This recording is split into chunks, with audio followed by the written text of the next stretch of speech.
Hey, welcome to Innovators Can Laugh. This is Eric Melcher, and today we're going to do something different. I'm going to share 5 mistakes I made when trying to grow and launch the fun startup podcast, Innovators Can Laugh. Before I do that, though, feel free to follow me on LinkedIn if you want to learn more tips about relationship building and networking and field marketing and evangelism. Those are the things that I talk about, and I share a lot of tips there that I don't share on the podcast. Also, you can get 5 tips on how to chit chat like a pro, how to start conversations. When you sign up for the Innovators Can Laugh newsletter, you can do that at innovatorscanlaugh.com. So go check that out. Okay, so let's get started here. I created Innovators Can Laugh, the fun startup podcast, a little over 2 years ago. And there's a few key mistakes that I made that I think are crucial. If I can go back in time, I know my growth and my audience size would be much, much bigger than it is today. So what are those 5 key things? Okay. Well, the first one is that I didn't insert relevant keywords into the RSS feed's name and description and keyword fields. Now, typically you can do this wherever you host your podcast. I host mine on Buzzsprout. And so the title is just Innovators Can Laugh. The problem is that anybody that's looking for a startup related podcast, they don't see mine.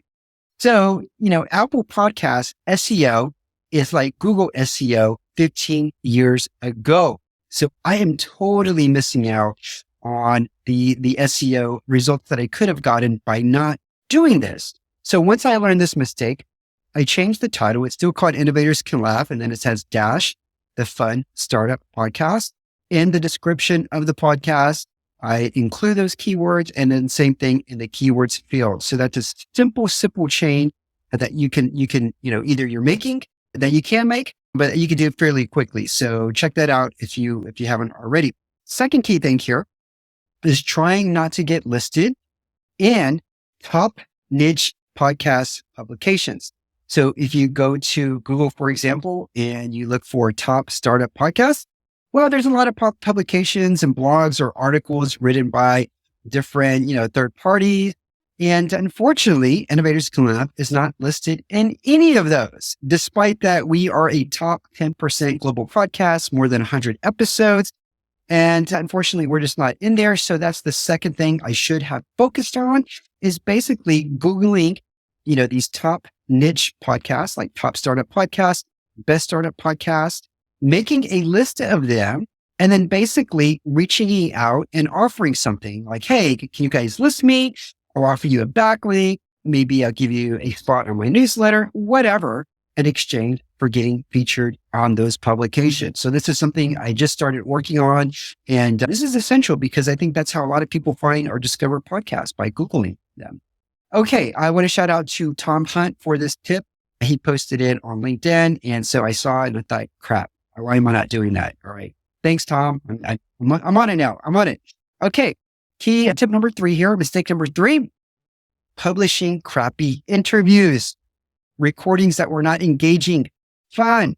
If there was no laughter in the interview, and the show's called Innovators Can Laugh, for Christ's sake. And I am guilty of this, especially in the very beginning, because I just wanted to get some content out. I was just grateful for just getting guests to participate. Unfortunately, many of those times, those conversations were dull. There was no laughter, and they just weren't engaging. And so now, 2 years later, I've made the decision that I will not publish a podcast where I felt like if I re-listened to the interview, if I didn't laugh, it's simply not getting published. If there was no laughter, it's not getting published. Also, if there was just no good engagement, then fine, I'm not going to publish it. Okay. I'll put it on my YouTube channel, but it's not going to go on Apple Podcasts or Spotify or anywhere else, because I think for new listeners, you got one chance to make a good impression. And if they listen to a crappy podcast episode, they're not going to listen to another one. So I'm very cognizant of that now. And I wish I would have had this, this bar much sooner than I do now. All right. Mistake number 4 is having guests on that did not truly interest me. Okay. Because it's really hard to fake it. If you're not interested, neither will your audience be interested. So that is the other mistake that I made. I've had on a lot of guests where there were startup founders, and I was open to selecting any kind of startup founders and having them on my show. But many times I didn't really know what the hell they did, especially in the med tech industry. So, from now on, if I just don't find what they're doing interesting or themselves interesting, I'm just not going to invite them on the show. Okay. And mistake number 5, including a hook at the very beginning of the show. I've always appreciated hooks. I knew this is very powerful. I like the podcasts that I listen to that have the hook because that tells me right away if I'm going to enjoy this show or if I really want to listen to it, because hooks matter. Titles matter too, but that's another topic. Hooks matter.